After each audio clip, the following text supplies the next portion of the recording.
please. Admiral, welcome, and thank you for almost 4 decades of service to our nation. As you know, based on our conversation before your hearing, I'm very concerned about the military's culture and what I see as a lack of focus on warfighting. The state of professional military education is one of my top concerns. In September, 2 War College professors wrote an op-ed in City Journal that said, quote, "War colleges no longer teach warfighting." This is consistent, unfortunately, with cautions I've heard from field grade officers and War College students who warn that war colleges care more about academic accreditation and growing junior foreign policy wonks than about building war-winning leaders. These students have expressed their frustrations and fear that we're in danger of ceding what they called intellectual overmatch to Russia and China. I would note that it appears the Joint Staff seems to agree. They released a memo 18 months ago that called for renewed War College focus on lethality. These 2 professors, though, claim that this guidance has since been, quote, "lost in a maze of bureaucracy." Could you talk to me, Admiral, about your plans to implement the findings of that memo?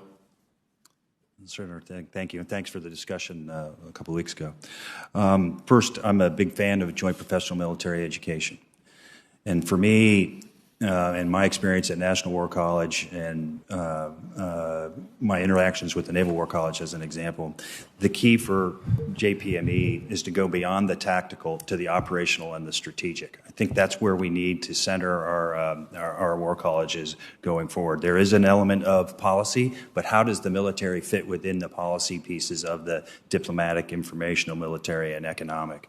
But the real power of the war colleges and JPME writ large is to ensure that we bridge that gap from the tactical to the strategic. So if confirmed and going forward, I would look forward to working with the services to discuss that to ensure that there's the appropriate focus on war fighting and lethality. Thank you. Could I get your commitment to follow up on a progress report on that by May?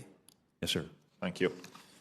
You know, when I first ran for office, I guess it's almost 10 years ago now, a nice elderly lady asked me if I was the one who had gotten out of the Army not too long ago. And I said yes, and I was running for Congress now, and I said yes. And she said, "Why would you leave the country's most respected institution for the country's least respected institution?" I wish that wasn't the case about Congress, but I've always been proud that it is the case about our military. Therefore, I viewed with alarm the annual Reagan National Defense Survey, which recently found a staggering 25% collapse in American trust in the military. And in the past 11 months, my office has fielded hundreds of concerns from service members across the services who say they believe that senior DoD leadership has been politicized in inappropriate and unprofessional ways. Their complaints include, and these are their words, not mine, 1, counter-extremism training that draws blanket condemnation of troops who privately hold conservative views. 2, training to fight things like the weather rather than China's growing military. And 3, so-called diversity training that has taken on blatantly political, even racist tones, including forcing service members to segregate themselves by race or promoting based on skin color, sexual orientation, and gender rather than operational excellence and achievement. Do you think it's fair to say that some of these policies, which are quite controversial, have contributed to that 25% decline in trust in our military? Sir, I too am disappointed and alarmed by that number. I read the same report that you did, and that's concerning to me as someone who's dedicated 37 years to this and take great pride in what we're able to do. I think the key issue here is what you expect of us, and that is that you expect us to remain apolitical and to provide our best military advice. I think that's the key issue, and everything we do needs to be revolved around that central concept. Well, Admiral, what we've consistently heard from many of those service members who have reached out to us is that they feel they are being presented with highly politicized training modules. They voice their concerns or objections, and then their chain of command will accuse them of acting in a political fashion. So they find themselves in a catch-22. Let me give you just one example of something that seems a bit strange to me. Marine Base Quantico recently posted a job listing for a diversity, equity, and inclusion officer for a salary of $144,000 a year, more than triple the median household income in Arkansas. Also close to what a base commander makes.